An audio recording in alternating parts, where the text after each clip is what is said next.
এটাই উপযুক্ত সময় বা এখনই উপযুক্ত সময়, এটার ইংলিশ হচ্ছে ইট ইজ হাই টাইম বা ইট ইজ টাইম। ঠিক আছে, question number 4, it is high time বা ইট ইজ টাইম যখন বলবে, পরীক্ষায় আসে এই কোয়েশ্চেন, যে কটা প্র্যাকটিসের কোয়েশ্চেন এখানে আছে আমার ইউটিউব চ্যানেলে, এইগুলোই আসবে এক্সামে, যে কোনো এক্সাম তুমি দাও না কেন, রাজ্য সরকার বা কেন্দ্র সরকারে। তো আমি কি বলছি, দুটো রুল বলবো, it is time, it is high time, এইসব ব্যাপারে। যদি কোনো এইদিকে ইট ইজ হাই টাইম থাকে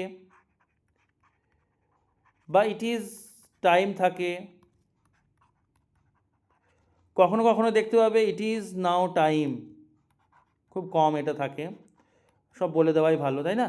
তো যখন এইগুলো দেখতে পাবে, অপর দিকে একটা ক্লজ থাকবে, ক্লজ মানে কি, যার মধ্যে সাবজেক্ট এবং একটা মেন ভার্ব থাকে, সাবজেক্ট এবং ভার্ব। তাহলে অপর ক্লজের ভার্বটা তোমাকে দেখবে চাইবে কি হবে, এখানে শূন্যস্থান দেবে, তখন তুমি চোখ বন্ধ করে এই ভার্বটা 2 নম্বর ফর্ম মানে পাস্ট ফর্ম বসিয়ে দেবে।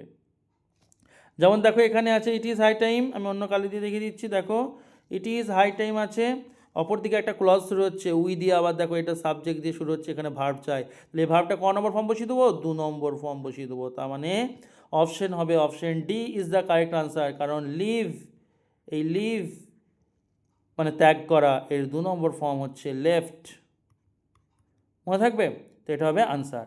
তাহলে এটা 1 নম্বর রুল গেল, it is time, it is high time, it is now টাইমের থেকে 2 নম্বর রুলটা শিখে নাও, যদি এগুলো থাকে, এদের পরে তোমার নতুন একটা ক্লজ না শুরু হয়, তাহলে তুমি এদের পর 2+V1 বসাবে, যদি নতুন ক্লজ না শুরু হয় তাহলে। বুঝতে পেরেছ? তো অনেক সময় নতুন ক্লজ নাই থাকতে পারে, কারণ আমরা অনেক সময় মুখস্থ করে চলে যাই, it is time, it is high time, এগুলো দেখলেই পরের ভার্বটাকে 2 নম্বর করে দেবো।